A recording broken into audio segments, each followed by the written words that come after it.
Hey there, fellow stalkers. This is Chucknator, and today we got a patch for Stalker 2. It's a big deal. The game has been super duper broken. There's apparently over 650 fixes for all kinds of random stuff, including quest blockers, memory leaks, which was a big deal, crashes, and minor bugs. I only had one crash myself during a cutscene, but man, the game is broken. It's so broken. But I finished the game. I should have a review on the game based off of pre-patch information, and probably in the next couple months I'll do a new review. We're gonna stick with my same review, even though I know there's gonna be comments on it about, oh, they fixed this in the patch, and I'll probably adjust my video to acknowledge that. But generally speaking, I'm still thinking everything will still apply for my review. Game's good, game's fun, lots of bugs. Anyways, let's get to what this patch is about. This is the 1.0.1 patch for Stalker 2 Heart of Chernobyl, and I did go over this. I actually recorded this video earlier, but for some reason, my recording software kind of made my mic be my default input instead of my actual microphone. So I recorded the whole thing. It was about 30 minutes, and I had no vocals. So here we are again. If you enjoyed the video, make sure to like for the algorithm and subscribe to the channel for updates, more patch note information whenever they post patch notes, guides for all kinds of stuff in the zone, any secrets I find. I have a couple videos in the process as well as just generally atmospheric stuff. I'm also going to be doing a full gameplay and along with walkthroughs for a lot of quests that are kind of like have secret endings or anything like that. Let's get right into it. Thanks for your passion and support since the release is really important to us. Patch 1.0.1 is live both on PC and Xbox. It's our first patch, and they did address so many bugs apparently, so that's really good to see. I don't know why they didn't show a full set of patch notes. Maybe there are some somewhere, but like as you can see, they just kind of said whatever amount of issues, and they just notified the main ones that I guess people had the biggest issues with. And after reading all through this, there was a lot of things they fixed that I had issues with originally that I even mentioned in my reviews and all kinds of stuff and on tweets and etc. Anyways, so for the AI, they fixed groups of NPCs getting stuck and dying near shelter during an active emission. Emissions pretty much happen every, I don't know if there's a specific set time, but occasionally they happen. And you kind of have to run to a bunker and hope there's a safe space, or certain buildings and stuff like that will protect you. Even some small enclosures like little huts will protect you from the mission. Apparently, NPCs were having issues getting into them, and then they would die. Now, I don't know if these are important NPCs, because it seems like most of the NPCs that spawn as you're going across the map are unimportant, because A-Life does not work, which is the system that would make it where NPCs would have a little more life to them. They'd travel across the map, do kinds of things, and they'd occasionally die. Anyways. They fixed an issue with Bureau, could drop any mission item out of the player's hands. Bureaus have this ability to make you drop your weapon or whatever's in your hands, and I don't understand how this could apply to mission items, because I'm not sure what mission items you actually carry around most of the time. Can't think of anything that you actually carry around, so I don't know what this applies to. It's supposed to be specific to a quest. Added to Bureau stuff, they added the sound effect that apparently was missing for telekinesis ability, which I definitely thought I was hearing telekinesis ability, but maybe they have a different one that's new or something like that. I'm not sure. I definitely thought I was hearing it whenever I fought them. Maybe some other people didn't. They fixed issues with NPCs occasionally getting stuck and not reaching the mission location. This might have caused inability to interact with NPC or progress to the next mission stage or idle behavior of mission NPC. This I did have issues with. I have a very specific quest that I can't remember what it's called, but it's like in the name of science or something like that, and you had to go around the map. And I don't mean part of the map. I mean like this took me like 4 or 5 hours, because you had to travel complete opposite sides of the map to 3 different sections. Actually, I think it's 4 different spots on the map to get collars from these beasts that you kill. One of them was even a pseudo giant, so it was like it wasn't an easy quest line. Then I couldn't even finish and get the reward for the quest line because the NPC that I had to talk to would sit down, and then I wouldn't be able to interact with them. So I'm gonna go actually check in my save and see if that's fixed. I'm gonna even post about it, but we'll see. Fixed issues in performance drops, potential out of memory crashes in hubs, locations, crowded with NPCs during long play sessions. Like I said, I didn't have many crashes, so I guess this would be someone who might have some like VRAM issues or not have a lot of RAM in general. So that might affect that. Fixed issue when NPCs would move to A pose and start flying after death. So NPCs, when you just randomly walk around, it'd be like T-posing kind of, but like you'd like kind of like Skyrim and stuff. Like sometimes you'd have NPCs where they die and they're just like standing straight up. That would happen occasionally, and they'd be lootable and everything, just be standing in the A pose instead of a T pose. Fixed issue when NPCs cannot track where their target was in cover. Generally this was that NPCs were shooting you through walls. They weren't actually hitting you, but they were trying to. They were very much trying to. There's many times I'd go behind the cover, and it wouldn't be just like the beginning of the cover. I would move behind cover, then move a couple feet behind the wall, and I'd hear the bullets hitting directly where I was at on the other side of the wall. So hopefully that's that tracking a little better, because instead of them like trying to flank you or push you, they would just keep shooting at the wall. So it was kind of weird. Other than that, more than 20 different issues with the AI, which I don't know what they are because they didn't say. So hopefully when I hop back in the game later, I'll be able to remove some of my mods.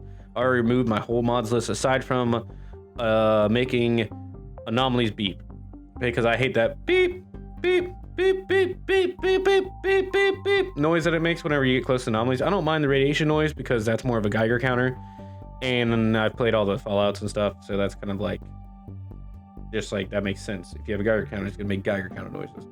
Anomaly detector, I don't really need that to beep when I get close to anomalies. I'm more immersed when I don't have that beeping all the time, because it's all the time. Sometimes if I stop doing anything in an anomaly zone, you just get beeps constantly. It's super annoying. Anyways, most of my mods I won't have to keep. I've already removed all of them because I saw a lot of the adjustments were directly related to the mods that I had, which I think they actually must have went to mod lists or Nexus mods or something and seen what people were downloading most and been like, okay, we need to fix these things because this is what everyone is downloading, aside from input on their Discord or anywhere else that they had. So, fixed it with invisible NPC mutants appearing in field of view while players scoping. So, this is weird because I think this is related to the distance thing, because like sometimes you'd have NPCs just disappear or stop rendering from a distance. And I feel like that might be related to that, but I'm not exactly sure. And fire visual effects were not rendering at certain certain camera angles. That I didn't have an issue with that, but it's fire, so I didn't really pay attention to fire that intensely. So maybe there was some issues and I just didn't notice them. Different crashes fixed along with more memory leaks. Fixed issue when combat music was still playing while combat was finished. I had that happen occasionally, and I even had a main boss fight close to the end of the game after the boss fight finished, and it was completely finished. I was literally transported to a completely different location. It wasn't in combat anymore. It was actually in a safe zone, and I still had the boss battle music playing. It was kind of weird, kind of really weird. Let's see what else. Balance and adjustments. Weapons and armor repair costs increased. This is a big deal because weapon and armor was like insanely expensive to repair, like to the point where you were barely keeping your stuff repaired. Which I mean, I guess I could expect them to like want you to kind of not be able to repair your stuff, but like it was a lot. It was like I was having every single time you would go into the zone, even for a couple minutes, you'd come back and you have to repair something, like because it'd be almost completely broken. It was almost bad enough that it wasn't even worth upgrading armor to a point, because it would just get so damaged you wouldn't even be able to afford to repair it anymore. Because once it's upgraded, it costs more to repair it. So it's a big change.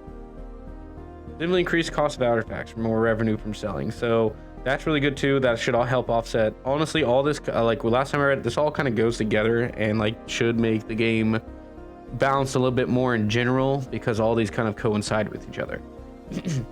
So artifacts, when you get them, will be worth more, because they're kind of, when you go into anomalous zone, you damage everything you have on you, from atmospheric damage pretty much. So it makes it worth it more to go after artifacts. Money reward for most missions increased from 2 to 3 times. So pretty much they increase the value that you get from certain missions. From some of them will be 2 times the amount, some of them 3 times the amount, which is a big deal because a lot of quests didn't give you much. Sometimes it was like 500 rubles or coupons, whatever they use, and some of them were like 1,000 coupons, which is understandable that like some of the quests aren't that hard, but it's still like, dude, that's not buying you anything. Honestly, you might get like 10 rounds of ammo or something. Rookie difficulty, armor, weapons buffs, damage from medium mod increased on rookie difficulty, and damage to player's weapons decreased by 20% on rookie difficulty. I didn't play rookie difficulty. I was on veteran. I think this save I'm on stalker. Actually no, I went back on veteran because the mod pack I was set up for was specifically set for veteran. So I'm just gonna keep running with it. Overall, this just affects how easy rookie difficulty is. So like your weapon damage is better on rookie difficulty. Damage to weapon is decreased, so your weapon does damage easily. Damage from units is lower, and you get some armor and weapons buff, so your stuff is just better. Damage to player's weapon is increased by I read that. Armor durability is increased by 12.5%. This is a big deal because now your armor has slightly like 12% more durability than it did before, which is really good, makes it so they last longer. Add silence attachment for PTM, which is pretty much like the Makarov, and apparently there's a specific stash in the lesser zone or your starting map zone that you would technically be in. I guess it specifically has a silencer in it. Usually I find one pretty early. I don't have an issue with that. Usually you find them pretty quickly in my personal experience from the 3 different times I've started to save and found them pretty early. So now there's gonna be a specific stash that will always have one. So I like kind of those like specific stashes that have the specific thing, so you know to go back to get those later. It also makes it good for making guides, because I can give you guides of like where to find specific armors and stuff like that easily. Big sell price for exoskeletons. They are now more expensive to sell, which is way worth it, because sometimes you find them and they're super heavy, and you might already have one, but it makes it worth it to sell it more, or actually to lug it around with you, because they weigh a lot. They weigh so much, so that'll be very helpful for that. Big sell price of upgraded weapons. Upgraded weapons apparently weren't selling for the right amount, and I didn't know that because I didn't really sell any of my upgraded weapons. I'd sell any excess weapons, or if like if I had an upgraded weapon and I found a special variant of it, like if I found an AS Val, I sold the basic AS Val after I found some variations of it, because I didn't really need the original when I had better versions of it, and also since I could just find another one later. Rebalance Hercules consumable. Player speed buff debuff removed. Increased effect parameter. So Hercules is now going to be somewhat OP and it's going to be really good. It was pretty good before, but it definitely could use the effect lasting a little longer. But then overall they made it so you carry more weight, so it's more effective, and you don't lose speed when using it now. Which I don't understand why you would get a speed debuff for using something that increases your carry weight. I feel like that kind of counterintuitive. All right, let's go to combat. This was funny earlier because I reduced some mission items weight. That has nothing to do with combat. It literally has 0 to do with combat. I mean, unless you count like you being overweight, it's gonna affect your combat, but no. It is really good that they did that because some of the mission items were super heavy. There was like this 2 things. There's something you get for some kind of monolith type quest line that you carry around. It's like 12 kilograms, which is like, that's like 5 guns. Okay, let's put it like that. That's like carrying 4 or 5 guns, depending on the gun. Or 2 RPGs generally. That's right, like you're carrying 2 RPG, like the full guns, not the rocket propelled ammo, like the actual full body of the RPG. If you're carrying 2 of them, that's how much weight that is. There's another item that, like the scanner you get at the beginning, that's how much that weighs too. And you get it later on in the game at some point, depending on, at least I think you do, no matter what, but I don't know. You might make other choices, you might not ever have to touch it again. But you do get it at some point, and you have to carry it around, and you have to carry it across the zone really far, and it's really heavy. So, these are all the big changes. This is mainly what I downloaded mods for, because bloodsuckers in the past games were not what they were. In the new game, they were horrible. They were like the bane of everybody's existence. They rebalanced its damage. It didn't really need that. I mean, that's good. I don't know if it's going to do more damage or less damage, but damage was okay. You get hit twice, you die. Even on veteran difficulty. On veteran difficulty, you hit twice, you die. So that's normal what Bloodsucker's damage would be in the past games and everything else. Decreased Bloodsucker strike protection rank, more damage from guns. Just generally, strike protection rank is generally your armor class. So AP ammo would avoid that armor class, and you would kill Bloodsuckers pretty decently okay with AP ammo, but AP ammo is not easily purchased, found, or acquired in general.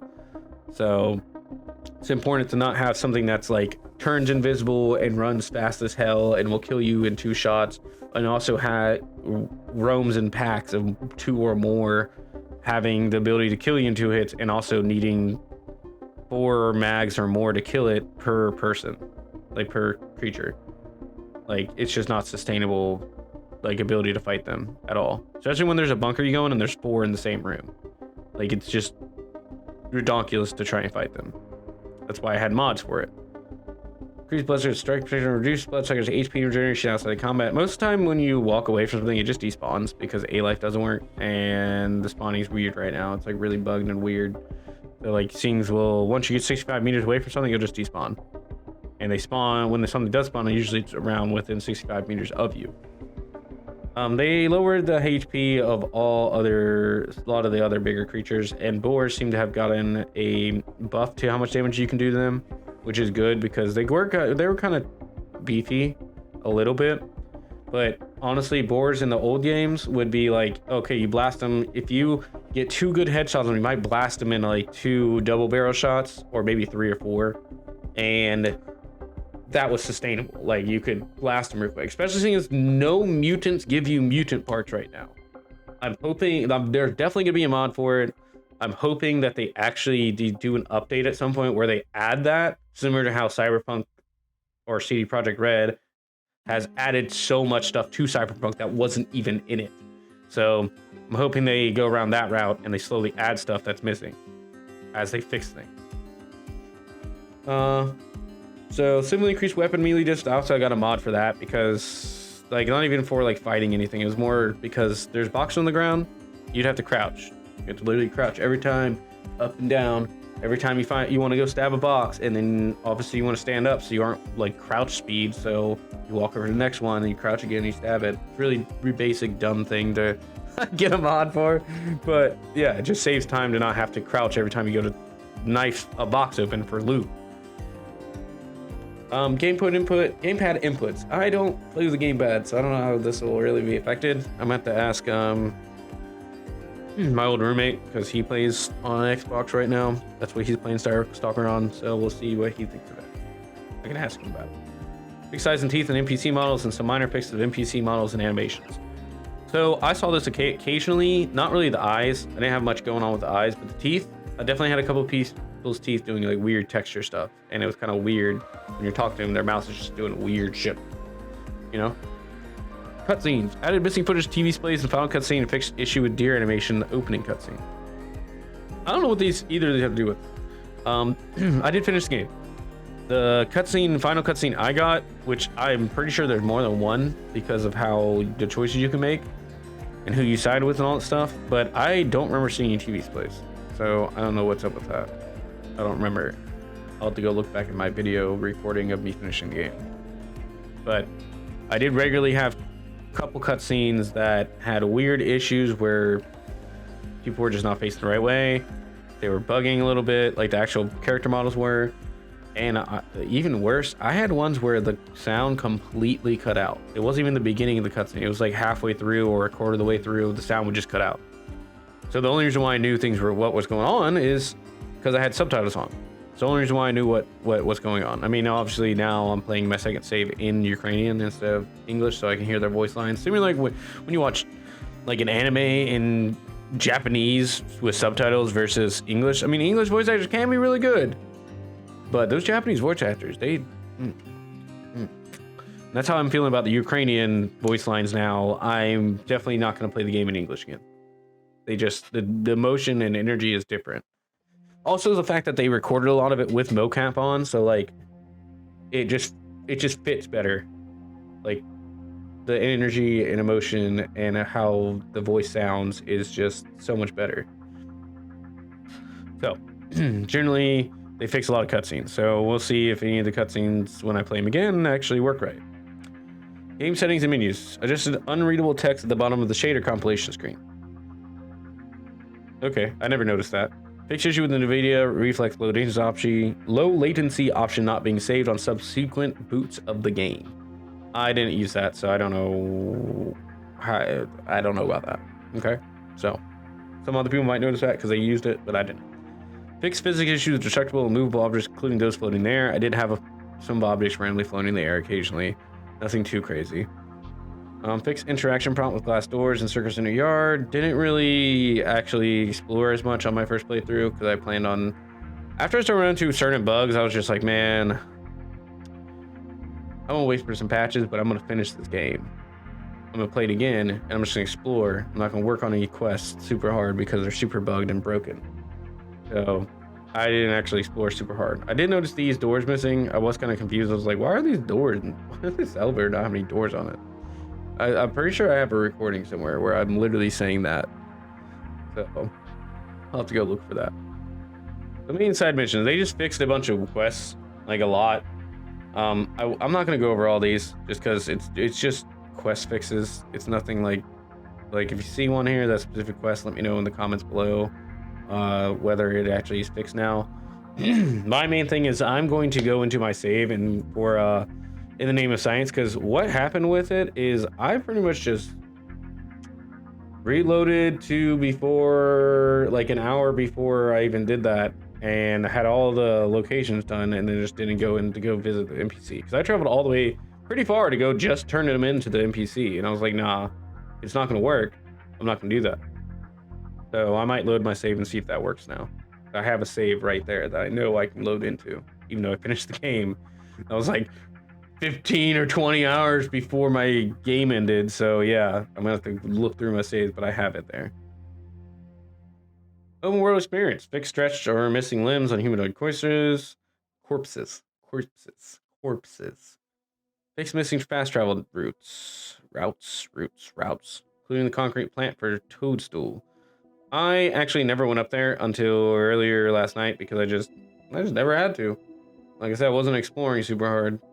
I'm gonna explore a little harder this time now that a lot of the stuff is adjusted damage-wise and all the other stuff. Because mostly just like I didn't want to fight NPCs. Like, not like human NPCs. I don't mind combat or anything. It's just there was no benefit to fighting mutants. There is still no benefit to fighting mutants because there's no XP, there's no tasks, there's no like weird challenges to finish to kill a certain amount of mutants, like there was in past games, and there's no mutant parts. So when you kill mutants, you get nothing out of it. You can't harvest nothing from them. It's just pointless, aside from just wasting your bullets. Solved issues with fast travel, loudspeakers, NPC interaction with locations, adjusted hostile NPC behavior during the arena mission, including bandits, taxes, increased ammo for a tyrant fight. The tyrant fight thing, that's good. Because I'll tell you right now, that was a pain. It wasn't really bad. I finished on the second round, but the first time I ran out of ammo because I chose a revolver as the thing to fight him with. I just literally ran out of ammo.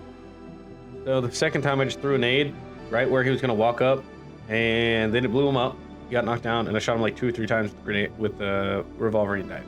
So, yeah. But now there's more ammo, so you don't have to worry about it as much.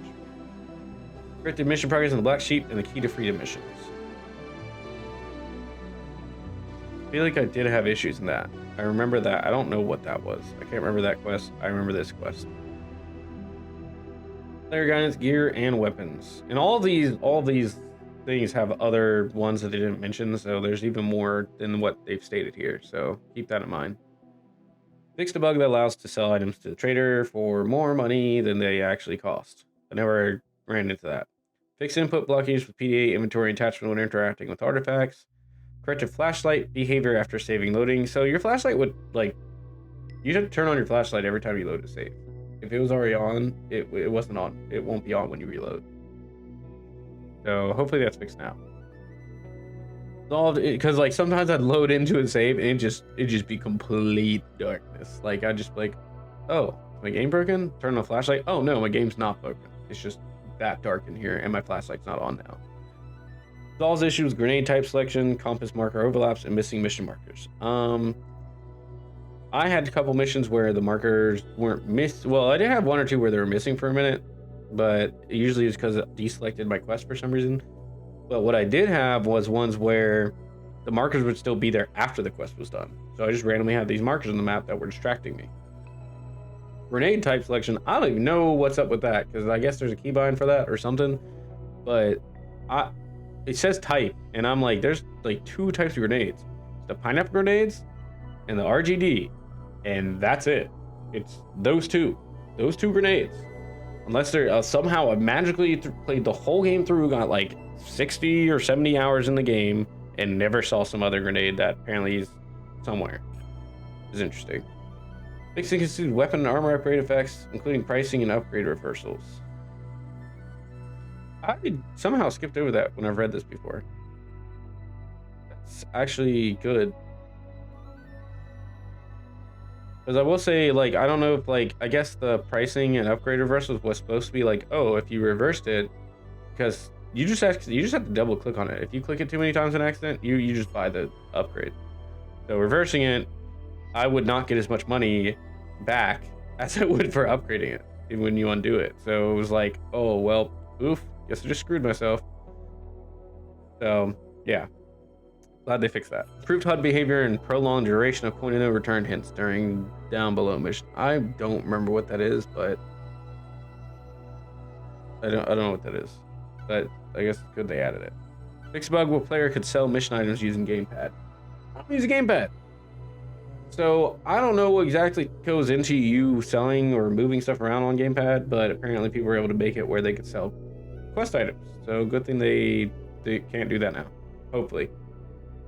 All right, we're almost done here. Actually, 50 more minor anomalies. Restored missing facial image for Sava in the Hot Trail mission and Mugwort Internal Shining mission. Fixed missing void lanes during the Let No One Leave Unsatisfied mission. That's good, because there was definitely some weird stuff going on during that quest. Corrected radio call effects so NPC voices properly reflect distance during communication. This was one for me that really kind of bothered me. It was simple. It was like a simple thing. You'd be out in the zone. You'd start hearing your radio, and people would be talking over the radio. Then randomly halfway through whatever they're saying, it would switch to it sounding like they were right next to you. So like it wasn't radio voice. It was like normal, if you were just talking to them directly. It's kind of weird. A little weird bug. Couple more things. World fixed flickering textures in various locations. This was a huge issue for me. Very immersion breaking. And I specifically did have it happen in chemical plant and all the time. Like there's this one building that all of the walls were completely busted and just had extreme texture issues all the time. So there's that. Resolve movement issues, including getting stuck in certain locations during missions like Once More Unto the Breach and the Tough Awakening. Didn't have any issues getting stuck anywhere really. Corrected artifact spawn points in some areas. I guess I never had that issue either. Excuse me. But I guess artifacts were spawning maybe out of the area or in too high in the sky or underground or something. Fixed NPC behavior during encounters.